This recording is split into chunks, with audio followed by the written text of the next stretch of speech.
आपको एक ऐसी विचित्र और रहस्यमय घटना के बारे में बताने जा रहे हैं जो शायद ही आपने कभी सुना होगा। रहस्यमय एवं विचित्र घटनाएं तथा संयोग। इस संसार में कभी कभी इतनी रहस्यमय एवं विचित्र घटनाएं तथा संयोग घटते हैं कि उन पर विश्वास करना मुश्किल होता है।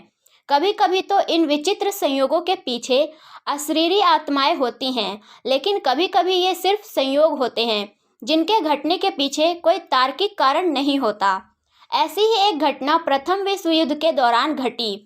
युद्ध शुरू हुए अभी कुछ ही समय हुआ था। 1914 में फ्रांसीसी सैन्य अधिकारियों ने एक जर्मन जासूस को पकड़ा। उसका नाम था पीटर कॉर्पन। सैन्य रणनीति के तहत फ्रांसीसियों ने इस गिरफ्तारी को पूरी तरह से गुप्त रखा। साथ ही कुछ ऐसी व्यवस्था की कि पीटर की तरफ से फर्जी और झूठी जानकारियां तथा समाचार जर्मनी पहुंचते रहे। फ्रांसीसियों ने ये पूरी व्यवस्था इतनी शातिर तरीके से की कि जर्मनी से पीटर के लिए आने वाले वेतन तथा अन्य पैसों को भी वे फर्जी हस्ताक्षर से वसूल करते रहे और किसी को कानो कान खबर भी नहीं हुई। लगभग 3 सालों तक ऐसे ही चलता रहा। 1917 में एक दिन पीटर की किस्मत ने एक सुनहरी किरण देखी और उस दिन वह उन फ्रांसीसियों की कैद से भाग निकला।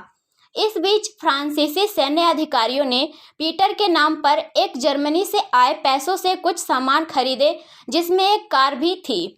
उधर पीटर एक पल भी व्यर्थ नहीं गंवाना चाहता था। वह तुरंत भागकर अपने देश पहुंचना चाहता था। उसने सारी व्यवस्था कर ली थी। अगले दिन शाम के वक्त उसे निकलना था। इसी बीच एक हादसा हो गया। फ्रांसीसी गुप्तचर विभाग ने पीटर के पैसे से जिस कार को खरीदा था उससे एक व्यक्ति का एक्सीडेंट हो गया और उस व्यक्ति की मौत हो गई।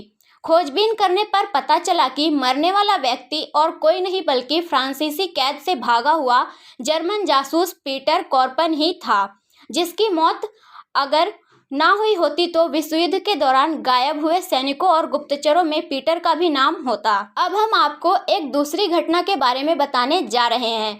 दूसरी घटना द्वितीय विश्व युद्ध की है, जब ब्रिटेन का एक टोही विमान शत्रु क्षेत्र में हवाई सर्वेक्षण कर रहा था। बेहद सतर्कता से अपने काम को अंजाम देने के बावजूद वे दुश्मन की निगाह से बच ना सके और उनके दुश्मनों की घातक मशीन गन्स से निकलने वाले शोलों ने उन्हें विमान में ही ढेर कर दिया। चालक दल से लेकर विमान के क्रू मेंबर तथा सैनिकों में से कोई नहीं बचा। उस विमान में सिर्फ मृत शरीर थे और वह हवा में उड़ रहा था।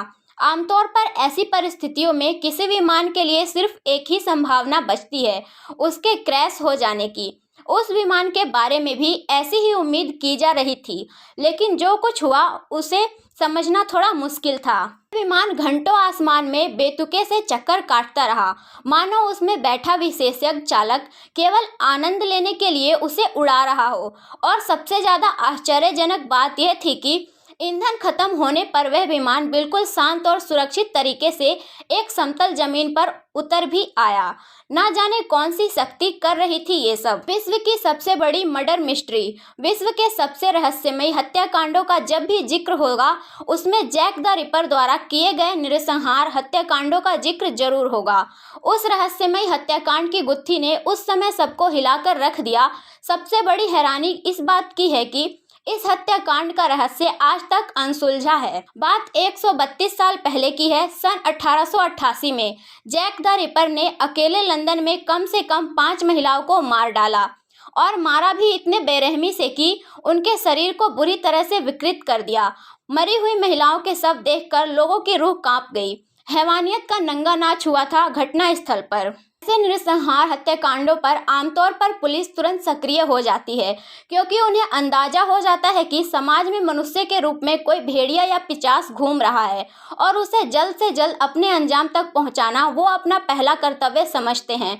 इस मामले में भी यही हुआ। पुलिस तुरंत सक्रिय हुई। इस मामले में पुलिस ने अथक मेहनत की, लेकिन रहस्य था कि सुलझने का नाम ही नहीं ले रहा था। माना जाता है कि रिपर को खोजने के लिए पुलिस के अफसरों की कोशिश को देखते हुए कई पत्र रिपर की तरफ से भेजे गए थे, जिसमें उसने पुलिस पर तंज कसते हुए उसे पकड़ने की चुनौती दी थी। हत्यारे का नाम जैक द रिपर इन पत्रों में आता है। खूनी द्वारा लिखा गया हो या ना लिखा गया हो, ये विद्वानों के बीच आज भी बहस का विषय है। कहने की जरूरत नहीं कि रिपर कभी भी पुलिस का या किसी अन्य जांच एजेंसी की पकड़ में नहीं आ पाया। बीते 130 वर्षों से दर्जनों लोगों को संभावित उम्मीदवारों के रूप में लाया गया, लेकिन किसी पर भी हत्या का आरोप तय नहीं हो पाया।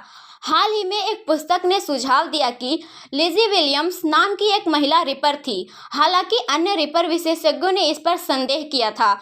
यह ऐसा जटिल और रहस्यमय हत्याकांड था कि इस पर आधारित कुछ हॉलीवुड की फिल्में भी बनी जो सफल हुईं।